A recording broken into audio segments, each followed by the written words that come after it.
Some people love it, some people hate it.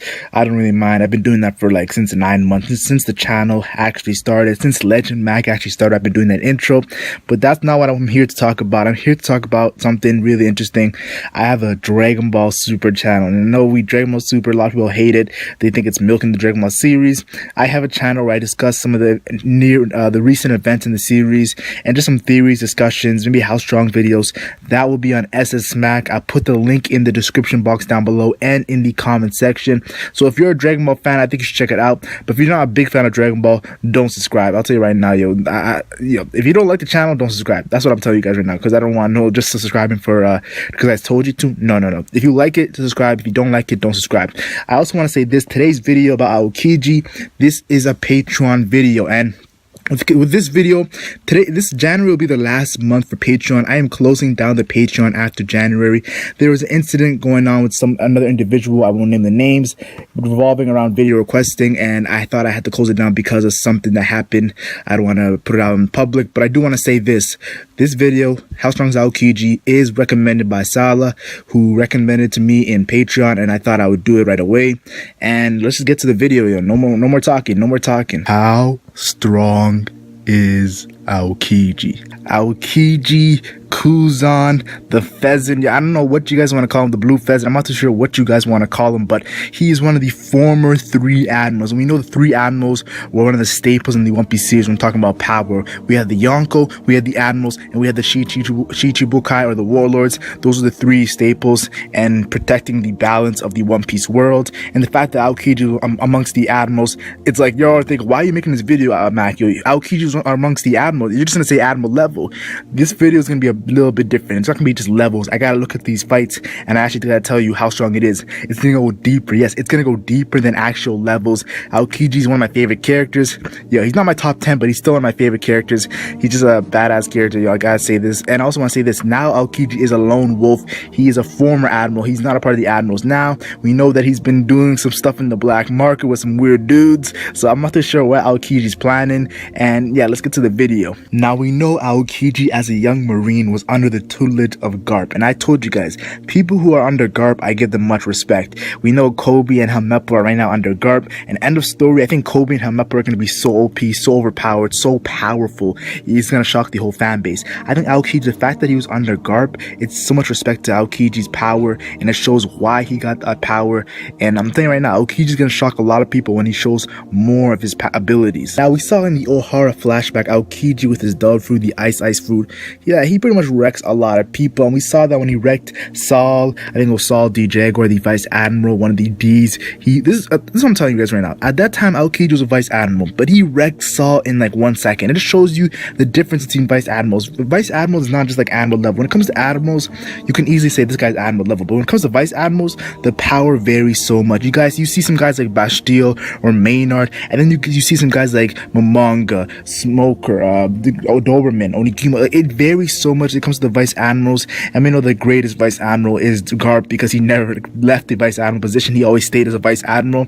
You got to give that Garp respect. Even though he's the strongest marine, he always stayed a vice admiral. And I think that's the definition of vice admirals varying in power. As we saw Aokiji, he easily wrecked Saul, and it shows you like just the difference, and you kind of say at vice admiral level. Now, we know Aokiji in the Luffy battle, or we can just call it the Monster Trio battle first, because he pretty much showed the Luffy and the Monster Trio that, yeah, the top tiers, you gotta get stronger. And he was kind of that catalyst for Luffy learning Gear 2nd and Gear 3rd. Once he fought Aokiji, Luffy knew that, yeah, I gotta get more power-ups. These guys are too powerful. He easily dealt with me. And Aokiji was like playing around. He pretty much was joking around. We saw him freeze that Sea King, and then we saw him do Luffy dirty, easily wrecking Luffy. All I gotta say is this: we finally knew the power of the admirals. Now, there was a situation at Marineford, so I'm gonna talk about some Marineford stuff when it revolves around Marco and Aokiji. Now, we know Marco, he tried to go attack Akainu, and he couldn't because his haki wasn't strong enough, or that's what we assume. His haki wasn't strong enough, as Akainu's like, your haki, huh? He didn't give a crap. But when Marco kicked Aokiji, he was able to make Aokiji solidified. Does that mean that Aokiji's haki is less than Akainu? I personally feel like Aokiji's haki, it shows that he's less than Akainu. I do think that Aokiji versus Marco, Aokiji, I'll give him the edge, and I think Aokiji would win in that battle. It would be a high difficulty battle, but I do want to say that the fact that Marco couldn't touch Akainu but touched Aokiji, I don't know, man. I don't know. Maybe some people say that Aokiji didn't get his haki up on time, like he didn't see Marco because Marco came out of nowhere. That could be the case too. But like right now, I think Akainu's haki is a little bit stronger than Aokiji, just from that interaction between Marco and Aokiji. Now, Kuzan, the thing that I respect about Kuzan a lot is during the Marineford Ward, there's moments where he actually goes against Whitebeard. Yes, the first attack was him going against Whitebeard. Whitebeard easily dealt with that, and that kind of started the war when the first two top tiers, Whitebeard and Aokiji, and we saw the interaction, the dialogue was amazing. But I think one of the most interesting parts of the Marineford War is when a lot of people don't understand this, but Whitebeard stabbed Aokiji with haki, and the whole crowd was like, "Oh, he stabbed Aokiji with haki. Is he dead?" And Aokiji's like, "No, what is wrong with you guys?" Like, and it showcases that Aokiji was actually solidifying his body before Whitebeard stabbed him. Now, some people say that Aokiji's haki was stronger than Whitebeard. That's the reason why it didn't affect Aokiji. I do not think so. Whitebeard's haki was able to affect Akainu. I think what happened is Aokiji made a circle in his body that where Whitebeard stabbed, solidifying and liquefying it and actually making a circle. So that's why I think that Aokiji was able to get through Whitebeard's haki attack. We do know after that he tried to attack Whitebeard while making it freeze, his weapon freeze, and almost froze Whitebeard. We actually did see him froze Whitebeard. Whitebeard got out of it because of his vibrations. It was pretty cool seeing Whitebeard and Aokiji go at it. Aokiji's not someone you can scoff at, but then yeah, something happened. Aokiji versus Jozu, and a lot of people see the Aokiji versus Jozu fight and say that the fact that Kizaru was going against Marco and Akainu was going against Whitebeard, but Aokiji's main fight in Marineford was against Jozu. Aokiji is the weakest admiral. That's what a lot of people say, and I definitely heavily disagree with this. Now, yes, Marco is above Jozu, and the fact that Kizaru was going against Marco and Jozu and Aokiji, they didn't choose these battles. It just happened. We know that all the admirals at that time were relatively on the same level. So I do want to say this: Jozu did sneak attack Aokiji when Aokiji was already fighting Whitebeard at Yonko. Jozu came out of nowhere and hit him with that, and that's why Aokiji was bleeding a little bit.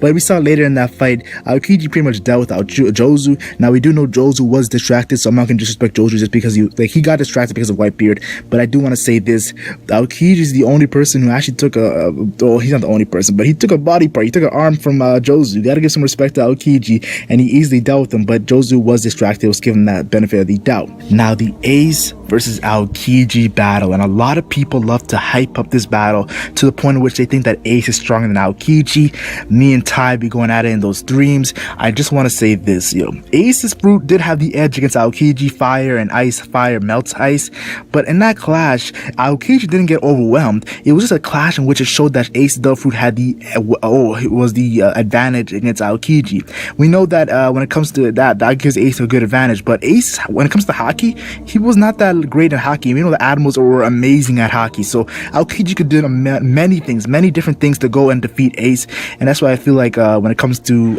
Ace versus Aokiji, I think is stronger than Ace, and I feel like it's disrespectful to say that Ace is stronger than Aokiji. Aokiji would give Ace that work. Now, I think the biggest fight when it comes to Aokiji Kuzan is the Kuzan versus Sakazuki fight, the Akainu versus Aokiji fight in the Punk Hazard. Now, I definitely feel like both these guys went full all out. I think they both awakened because of the environment of the island Punk Hazard. We know Marineford, a lot of the top tiers couldn't go all out because it would have hurt their Nakamas, their allies. But in this battle, we know they went all out for 10 days. And if the fact that Akainu needed 10 days to beat Aokiji, some people say that just shows Aokiji was weaker than Akainu. Some people say that, that fact that Aokiji went 10 days with Akainu, and you guys all think that Akainu is up there with the top tiers. Aokiji definitely has to be up there with the top tiers.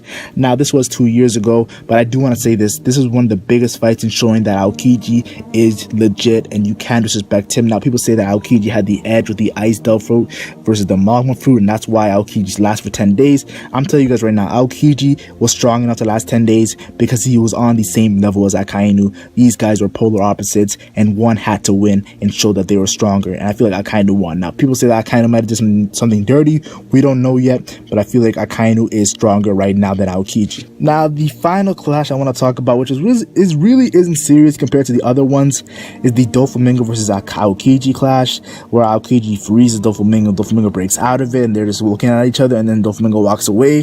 Some people say that Doflamingo walked away because Aokiji was too powerful for him. I definitely don't think so. I feel feel like Doflamingo just had other things to deal with, Kaido to be exact, so he didn't have time to fight an admiral who, a former admiral who was going 10 days without Kainu.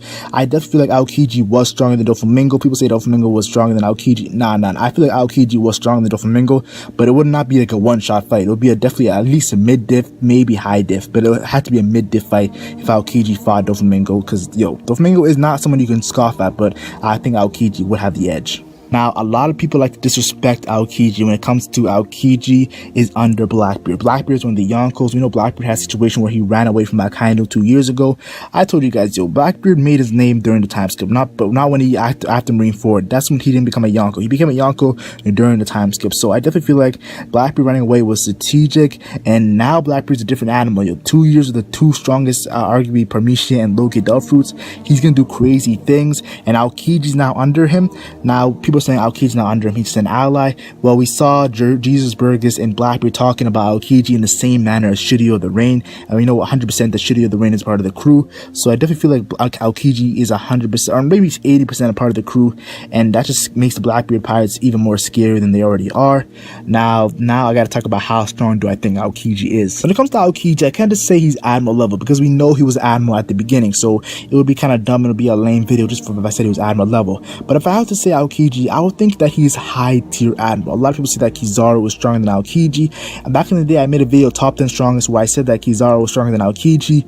Recently I've been thinking about it, and I gotta give Aokiji the edge, The fact that he went against Akainu for 10 days, yes, he lost a limb. If you guys did not know, in the Filmsy movie he lost a leg, but I do want to say this, that Shanks lost an arm and he's still powerful, so I'm not too sure that's going to be really hinder him that much. But I feel like Aokiji does have the edge against Kizaru, but it'll be like 51-49. It's too, like, I've been switching back and forth with Aokiji and Kizaru so much that I'm finally just going to stick with Aokiji and see if I'm right or wrong. I'm not too sure if I'm right or wrong, who knows, but I do think Aokiji is one of the high tier admirals, because I think the admirals, now that there's so much admirals when it comes to Greenbow, Fujitora, Kizaru, and Akainu, and then former Admiral Aokiji, like, there's so much different. I feel like that Aokiji, I can say he's high tier admiral, and I wouldn't be surprised if Aokiji could go against a Yonko. Now, I don't think he can beat a Yonko, but if a Yonko beats Aokiji, it would have to be high difficulty, very tough for a Yonko to beat Aokiji. They would have to struggle, and they would have to go full out to beat Aokiji. That's just the respect I have for Aokiji, but I definitely feel like Yonkos would beat him in the end. Every single Yonko, Shanks, Blackbeard, Big Mom, Kaido, I don't care which Yonko, they would beat him. Now, I do want to say this, when it comes to his DC, Aokiji has shown many times, look at the tsunami that Whitebeard caused, and Aokiji froze it with ease and froze all the ocean, and like, he told all these guys who were traveling, you couldn't go on the ocean, walk in the ocean for a couple of days. This guy's riding a bicycle on the sea. Aokiji's DC is amazing, and we see now in Punk Hazard, it just showcases that he has great DC, he has a great fruit power, and he has great hockey. All the evidence of showing he's a top tier, and I pretty much say, like I said, high tier admiral.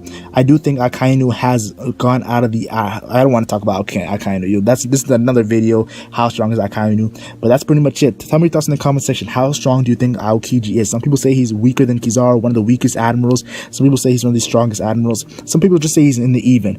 I know a lot of people differ when it comes to this character, the fact that he's gone from the Marines, but I definitely